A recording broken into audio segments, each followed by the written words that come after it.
आज हम number system के बारे में आगे और जानकारी करेंगे। इसके अंदर क्वेश्चंस किस तरह से बनते हैं उसके लिए हम चैप्टर 1.1 में समझेंगे क्वेश्चंस को। पहला क्वेश्चन है हमारे पास, इज 0 ए रैशनल नंबर। तो रैशनल नंबर हमेशा हमको दिमाग में रखना पड़ेगा। जब भी रैशनल नंबर आएगा दिमाग में रखना पड़ेगा रैशनल नंबर को हम P अपॉन Q की फॉर्म में लिखा जा सकता है। तो ये रैशनल नंबर 0 आ रहा है, 0 यहाँ रैशनल नंबर है, इसको हम यहाँ पर डिनोमिनेटर में 1 लिख सकते हैं। इससे कोई खास इससे फर्क नहीं पड़ेगा। तो ये क्या होगा, P अपॉन Q की फॉर्म में आ जाएगा। तो यस, इसका आंसर हो जाएगा yes, 0 is a rational number. अब हम एक्सरसाइज का सेकंड क्वेश्चन समझेंगे।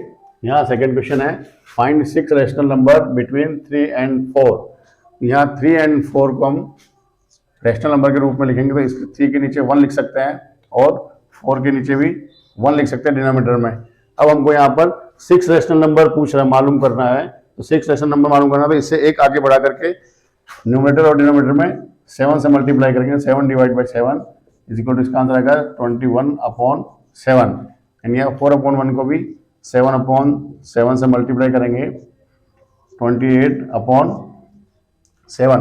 अभी हमारे पास 2 नंबर हो गए, 21/7 एंड 28/7। इन दोनों के बीच के 6 नंबर हम लिख सकते हैं। 21/7, 22/7, 23/7, 24/7, 25/7, 26/7, 27/7 एंड 28/7। इस तरह 21/7 और 28/7 के बीच के 6 नंबर्स हम मालूम कर सकते हैं।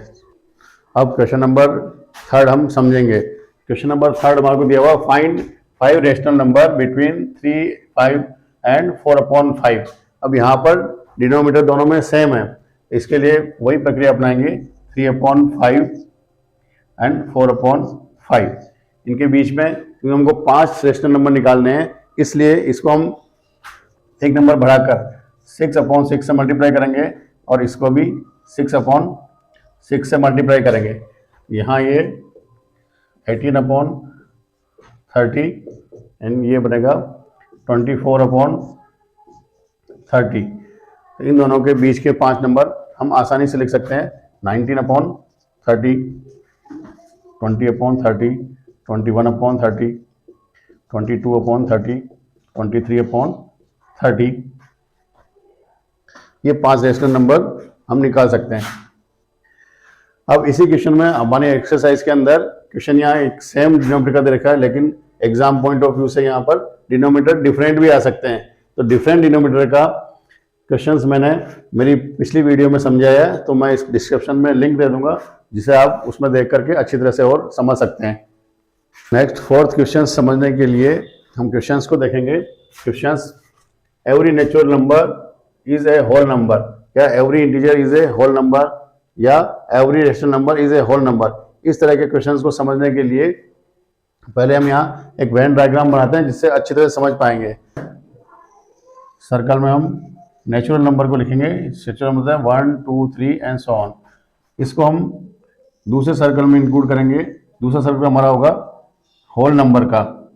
तो सभी नेचुरल नंबर, चूंकि इस होल नंबर वाले सर्कल में आ रहे हैं, इसलिए सभी नेचुरल नंबर होल नंबर कहलाएंगे। इसी तरह से एक नेक्स्ट सर्कल बनाएंगे।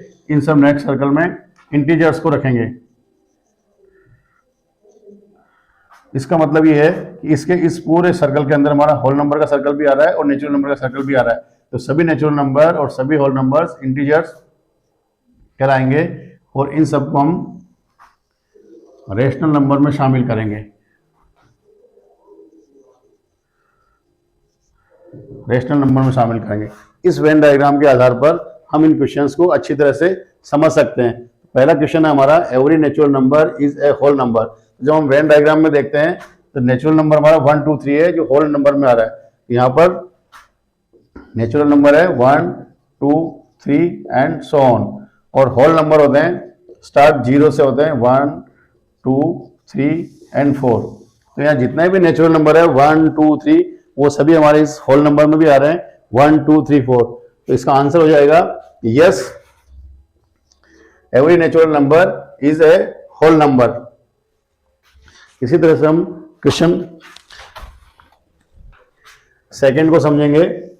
सेकंड क्वेश्चन है every integer is a whole number. तो यहाँ पर इंटीजर हमारा आउटर सर्कल में है और होल नंबर अंदर के सर्कल में है। तो जब हम इसको उल्टी तरह इधर बढ़ेंगे तो सारे होल नंबर, सभी इंटीजर्स होल नंबर नहीं कहलाएंगे। इसको समझने के लिए हमारे इंटीजर्स 0 और पॉजिटिव दोनों तरह के नंबर होते हैं, 1 2 3 4 एंड सो ऑन, और इस तरह माइनस नेगेटिव नंबर्स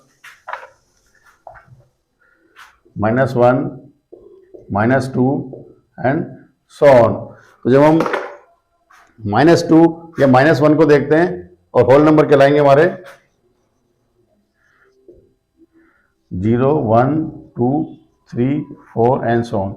इन दोनों को हम जब कंपेयर करते हैं तो हमें देखता है कि -2 -1 ये होल नंबर नहीं है, होल नंबर हमारा 0 से शुरू हो रहा है। तो इसका आंसर देने के लिए हम कह सकते हैं कि no, every integer is not a whole number. इसी का नेक्स्ट क्वेश्चन आगे है every rational number is a whole number. तो रेशनल नंबर हमारे होते हैं फ्रैक्शन P/Q के फॉर्म में, ये 2/3 4/5, ये सभी रेशनल नंबर कहलाएंगे। और हमारे इंटीजर्स हैं होल नंबर्स, होल नंबर होते हैं 0 से शुरू होना है, 1 2 3 4। तो यहाँ पर भी हम कह सकते हैं कि ये नंबर इन होल नंबर्स के अंदर शामिल नहीं है, इसलिए इसका आंसर भी होगा no, every rational number is not a including whole numbers. इस तरह से इन क्वेश्चंस को, इस तरह से जब भी क्वेश्चन आएंगे उसको इस वेन डायग्राम के आधार पर हम अच्छी तरह से समझ सकते हैं। जब हम इसको नेचुरल नंबर से होल नंबर और इंटीजर और इस क्रम में आएंगे तो नेचुरल नंबर होल नंबर भी होंगे सभी, और सभी होल नंबर इंटीजर्स भी होंगे।